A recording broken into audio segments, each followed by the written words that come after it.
I'm Kathryn and we're taking a break from all the videos that I pre-recorded, and it's a special week because you're getting this video today plus an extra video on Friday. And I have an update to tell you that from now on until my schedule goes back to normal, all my videos for this channel will be released on Fridays instead of Wednesdays. So you've been informed. We're talking about the coronavirus. Just a little warning, I'm probably going to get grumpy later because it's so annoying right now. For context, if you guys are new to the channel, hit the subscribe button. My name's Kathryn.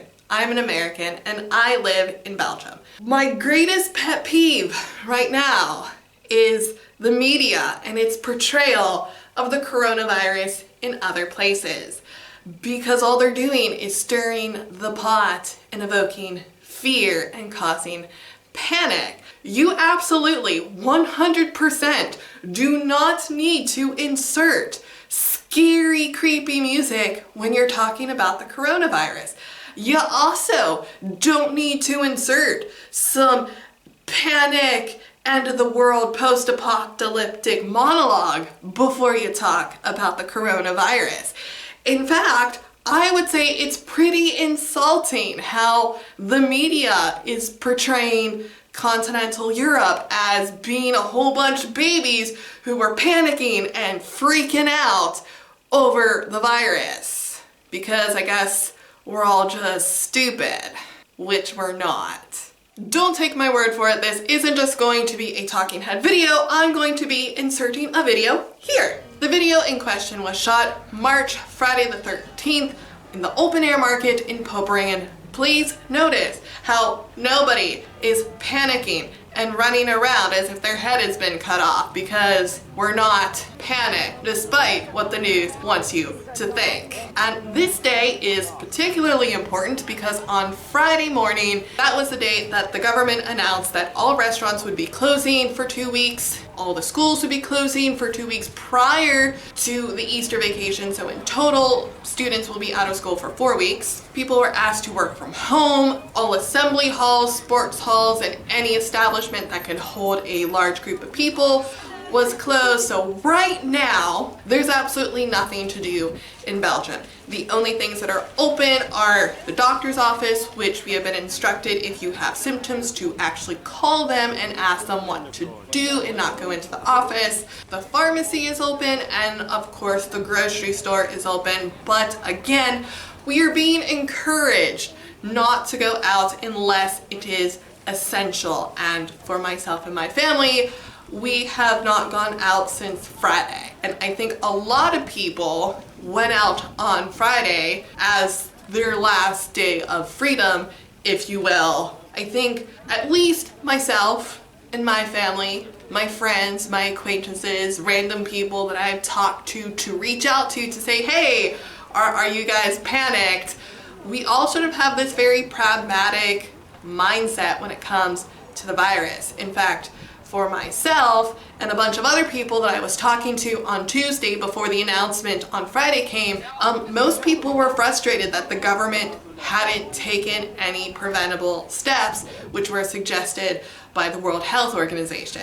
While there was worry in the air, it wasn't panic. It was more, we didn't want to end up in a situation like China and Italy where everybody got sick at once. And even though there were preventative steps that had been taken that week, where people were being asked to wash their hands, hand sanitizer was being provided, people had already been asked that if it was possible for them to work from home, they were working from home, to keep your distance from people. Everybody felt that wasn't enough. People wanted to see the restaurants closed. People wanted to see the schools closed. In fact, on Thursday, some mayor in Belgium took it upon himself to close the schools in his city, and I thought that was an amazing idea, and I was really hoping that other cities were going to follow suit, because that night the federal government made an announcement that they weren't going to close schools, which I thought was a mistake.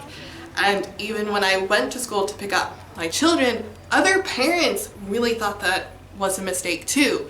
Sure, a lot of people send their kids to school as, free daycare because they have to go to work, but at the same time, it made no sense to anybody for them to have to work from home, to wash their hands, to use hand sanitizer, and to take all these preventative measures to prevent them from getting sick, but then send their children to school where they're probably going to catch the virus and then come home and give it to them anyway. But luckily, the Belgian government did come through and we are in self-isolation. It's not quarantine. It's not at all what is like going on in Italy. There is no panic. There is no end of the world. If anything, I would say there's relief that we are taking measures, and maybe there's some frustration just because life is a bit more difficult right now, since at least in Poperingen, all the restaurants here are little mom and pop shops. They're family operated restaurants. I know the people who work there because we go, we interact. They're going to be losing 2 weeks of revenue, and that financial burden, I can't imagine just how stressful and up in the air that might be, because at the end of the day, while this ban is only for 2 weeks, there is the possibility that it might need to be extended. And luckily, I would say, they did this ban right before Easter break, so there is going to be some cushion, especially for students, since they won't be going to school right away. But still, this is all just preventative measures. We can't stop the virus, we can't eradicate the virus, we can only slow it down. So this is sort of going to probably be the new normal for a while. It might last longer with the preventative measures that we're taking, because we don't want everybody to get sick at once. We want a few people to get sick over a long amount of time so that the healthcare, the hospitals, and all the resources don't become overwhelmed. So being self-isolated is and can be frustrating, but probably at different levels for different people. You know, it's sort of difficult because I have 2 small children, and unfortunately they're a bit young to understand that, hey, there's this virus, that's why you need to stay at home. They just know that I'm not letting them go see their friends, they don't get to go to school, and they can't go to the playground, which is very difficult for children who are little and have a whole bunch of energy and they just want to run around. And yeah, that is sort of exhausting, and I feel bad for all the parents who are having to deal with it, but it's just temporary. But that doesn't make me panic. I'm also trying to look at it that this is extra time that I get with my children, and I'm very grateful for that. Take some time to adapt, to find stuff that they can do at home that is just as amusing and can let them burn off some of that extra energy without actually having to be in contact with other people or going to a playground. If you take nothing else away from this video, please just know that it is not the end of the world in Europe. We're not losing our minds. We're not panicking. This isn't... I can't even, because it makes me just that upset that governments who are stepping up and taking preventative measures are being portrayed as, oh, the virus is out of hand and people are panicking. We're not. I am so relieved that they decided to take steps. Yes, I know that for many people out there, it's a financial burden. I know it's going to be a mental burden, an emotional burden, but it is something that it is temporary. We're going to get through this, and in the grand picture of how bad it could be if you're looking at places like China and Italy, comparatively, it's nothing.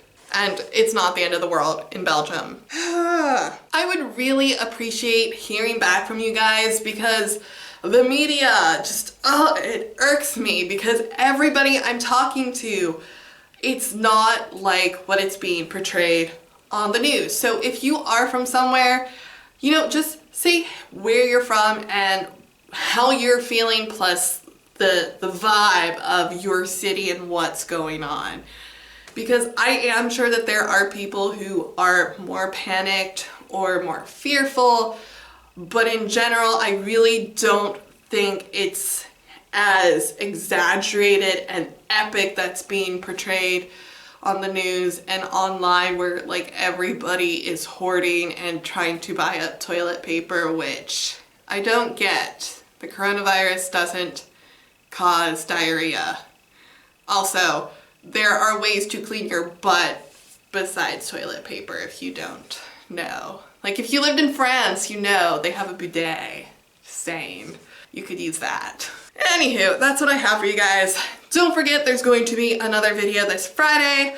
Also, from now on, all the videos from this channel will be released on Fridays, and I will see you guys in the next one. Tootsies, may applezines. You would think, with the coronavirus pandemic, I would have some interesting, epic, anecdotal story to share with you. And honestly, the most interesting thing that I learned last week was that so many people do not know that the proper way to cough and sneeze is in your elbow. And I never noticed this until people, for whatever reason, admitted that they don't do it. And it's like it's in your hands. Like, do you realize how much stuff you touch?